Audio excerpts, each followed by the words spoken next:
막대한 피해에 대해 실질적이고도 신속한 예상이 될 수 있도록 주도적으로 조속한 대책을 마련해 주시기를 요청합니다.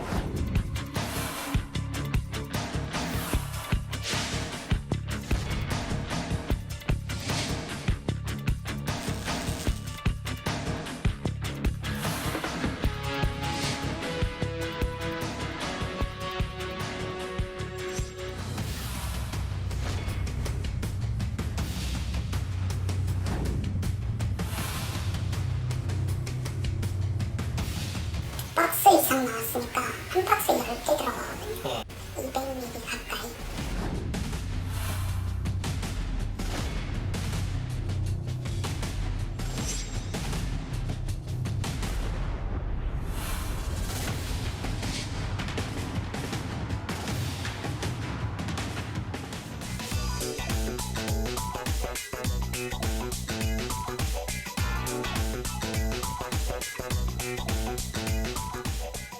최진봉 교수, 백성문 변호사 자리했습니다. 오늘 첫 번째 주제 보겠습니다.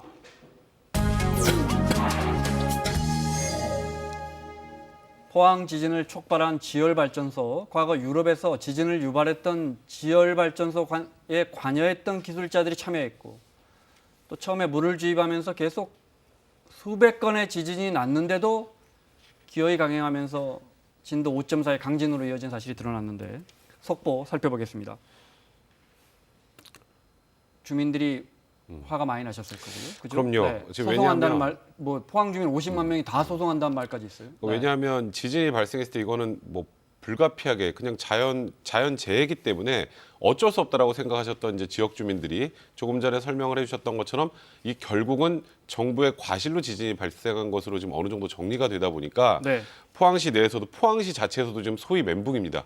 포항시도 지금 이건 도시재건특별법 빨리 제정을 해야 되는 거 아니냐 얘기가 나오고 네. 더 나아가서 일단 지금 포항 집값이 뭐 대부분 뭐 20-30% 이상 정도 폭락을 했다고 해요. 네. 그럼 그런 손해를 본 이제 포항시 주민들이 이게 가만히 있을 상황이 아니죠. 네. 근데 우리나라는 집단 소송이라는 게 한 명이 소송을 하면 나머지가 다 인정이 되는 그 원래 의미의 집단 소송은 아니고 전부 네. 원고로 참여해야 되는데 지금 그 소송에 참여하겠다라는 그 문의가 빗발친다고 하는데요. 그래서 최대 뭐 극단적으로 포항 시민 50만 명이 전부 다 소송한다는 얘기가 지금 나온 상황입니다. 네. 알겠습니다.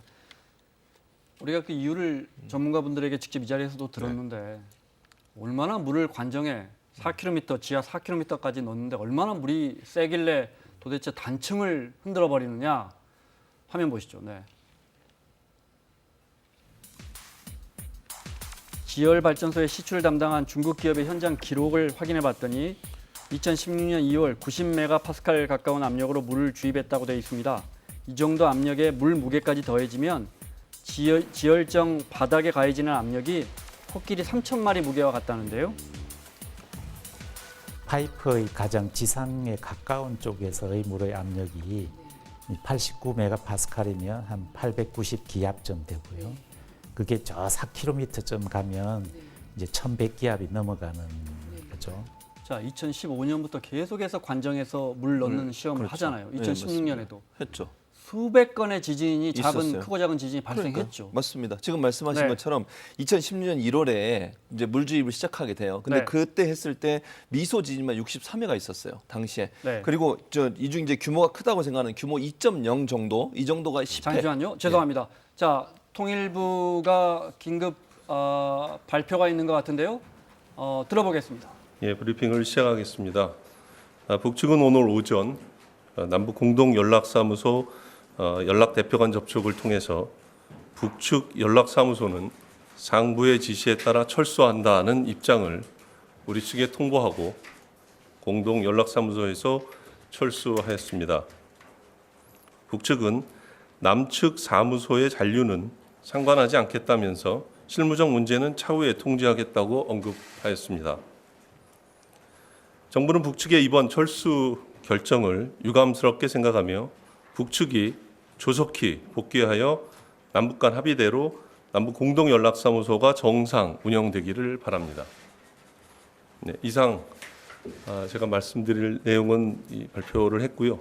질문이 있으시면 질문을 받도록 하겠습니다. 네, 질문은 두세 분만 받겠습니다. 소속과 성명을 밝혀주시기 바랍니다. SBS 안정식 기자님. 자, 들으신 것처럼 북한이 오늘 오전에 개성에 있는 남북 공동연락사무소의 인원을 철수시킨 것 같습니다. 오늘 철수한 것 같습니다. 정부는 북한 결정에 유감을 표했는데 남북 관계마저 냉각되는 건 아닌지. 자, 보도국 연결해 보겠습니다. 최훈 기자, 자 지금 들어온 소식 정리를 좀 해주시면요. 네, 북측이 오늘 오전 공동연락사무소에서 인력을 철수했다고 통일부 천혜성 차관이 조금 전 발표했습니다. 북측이 남북 공동연락사무소 남북연락대표 간 접촉을 통해서 북측 연락사무소는 상부의 지시에 따라 철수한다는 입장을 통보해 왔다는 겁니다. 북측은 남측 사무소의 잔류는 상관하지 않겠다면서 실무적 문제는 차후에 통제하겠다 이렇게 언급했다고 천 차관은 전했습니다. 북측이 인력만을 철수하겠다고 한 것인지 아니면 앞으로 시설까지 철수하겠다고 한 것인지 아직 확인되지 않았습니다. 또 철수를 어떤 이유로 언제까지 유지할 것인지도 불명확한 상태입니다.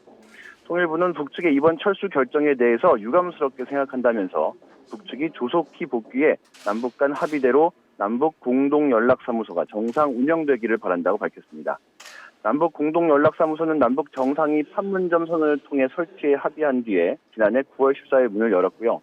북측과 남측 각각 20여 명의 인원이 근무해 왔으며 지난해 말 기준 하루에 평균 3번 정도 남북이 대면으로 협의했다고 통일부는 밝혔습니다. 하지만 지난 하노이 북미 정상회담 이후에 북측 연락소장과 연락소장 대리들이 자리를 비우는 등 정상적으로 운영되지 않았습니다. 지금까지 통일부에서 KBS 뉴스 최영윤입니다. 들으신 것처럼 북한이 오늘 남북 공동 개성에 있죠. 남북 공동 연락사무소에 북한 측 인력을 철수했다는 소식 이어지는 5시 뉴스에서 자세히 전해드리도록 하겠습니다. 말씀 이어가겠습니다. 네. 중요한 것은 2016년인가요? 그렇죠. 2016년 1월 거의 말에 완공이 되는데 그렇죠. 그 2015년부터 계속해서 물을 주입하기 관정을 넣어서 물을 주입하는데 그때마다 그렇죠. 크고 작은 지진이 수백 차례 일어났는데 예. 알면서도 2017년에 계속 한 거죠. 그걸 추진을 물 한 거죠. 주입을 그래서. 계속 한 그렇죠. 거죠. 그게 네. 문제가 되는 거죠. 그러니까 아까 제가 말씀드렸듯이 미소 지진만 63회였고 네. 진도 2.0 정도 되면 이제 피부로 느낄 수 있는 정도거든요. 이 정도가 최소한 10회 이상 있었던 걸로 네. 알려지고 있어요. 네. 이렇다고 하면 지열발전소의 연관성에 대해서 검토를 하고 조사를 해야 되는 거 아니겠습니까? 왜? 그전에는 지진이 없다가 물을 주입하거나 지진이 있었다고 하면 연관성에 대해서 의심을 해봐야 되는 건데 그런 의심을 전혀 하지 않았다는 거죠. 그리고 중단도 하지 않았고 거기에 대한 조사도 없었고 사실 지열발전소 처음 생길 때부터 지진 문제에 대해서 문제를 제기했던 분들이 많이 있었어요. 그럼에도 불구하고 이 부분에서 전혀 검토하지 않았다는 점은 네. 처음에 시작할 때 그 정부도 문제고 또 이렇게 주입을 시작하고 또 이번에 2017년에 들어와서도 주입을 했다고 하면 정부가 정말 너무 안이하게 대처한 게 네. 아닌가 네. 이런 부분에서 반성이 반드시 있어야 한다는 생각이 보도를 듭니다. 보니까 당시에 기술 자문하던 스위스의 박사도 지진이 자꾸 나니까 정밀 조사 해봐야 한다고 그렇게 했는데 얘기했죠. 저 시행사 측에서는 이 주장도 듣지 않았더군요. 뭐 여러 차례 이 포항 지진을 막을 수 있었던 기회가 있었는데 놓친 것 같습니다. 또 하나 저희가 KBS가 단독 취재한 부분인데 그러니까 유럽에서 이 지열 발전소를 잘못 시공해서 지진이 난 것에 책임이 있었던 일부 자문 인력들이 기술자들이 또 우리 이 포항 지열 발전소에서 자문을 했던 것으로 확인됐는데 보겠습니다. Auf 5 Kilometer Tiefe. Wir werden dann dort versuchen, im Granit, wo auf dieser Tiefe so 200 Grad heiß sind, Wasser einzupressen. 자, 지열 발전이 우수하다며 홍보하는 이 남성은 스위스 바젤 지열 발전소 개발총 책임자 마커스 헤링입니다. 그리고 또 다른 인물 바젤 발전소 자문 로이 베리어인데요. 이 둘이 참여한 바젤 발전소는 2006년 물을 넣고 난 뒤 며칠 뒤에 규모 3.4의 지진이 나서 3년 후에 이 발전소 폐쇄됐습니다. 그런데 이 두 사람이 포항 지열 발전소 사업 계획서에 등장합니다. 기술 자문으로 이름이 올라 있습니다. 또 2억 2천만 원까지 자문료까지 책정이 되어 있습니다. 포항 지열 발전소 사업이 추진된 건 바젤 발전소가 폐쇄된 바로 다음 해인 2010년입니다. 그러니까 이미 무리를 일으켰던 기술자들의 기술 자문을 받은 겁니다. 자문 인력 평가를 맡은 에너지기술평가원에 물어봤는데요. 입장을 얘기할 수 있는 상황이 아닌 것 같습니다. 네.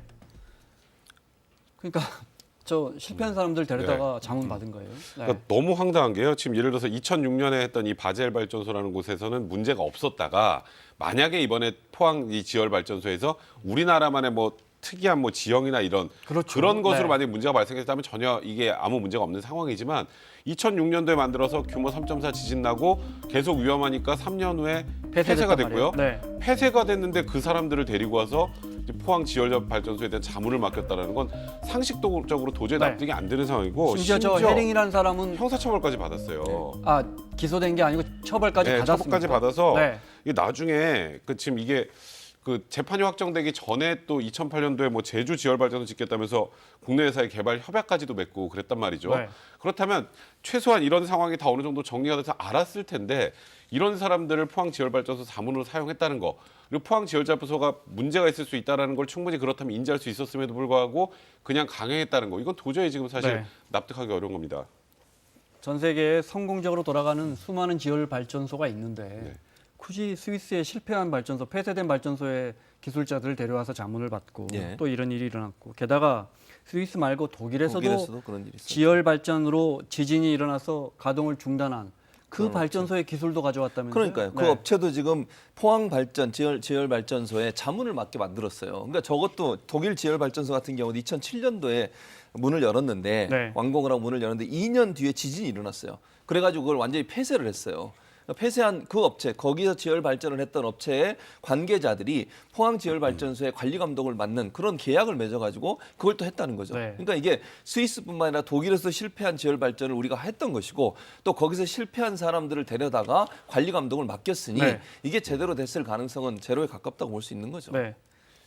이 문제를 처음부터 이상하다 문제 제기했던 고려대 이진환 교수는 오히려 그 발전소 측으로부터 제소를 네, 당했다고요? 그러니까요. 네. 지금 사실 지금 포항 시민들이 가장 황당해하시겠지만 이거는 아마 우리나라 국민들 대부분 다 비슷하게 생각하실 것 같습니다. 여기서 제가 반드시 확인을 해야 된다고 생각을 하는 건 이 네. 지금 말도 안 되는 실패한 기술을 가지고 들어온 게 공무원들의 과실 때문이었다. 이런 거 제대로 조사해보지 않았다.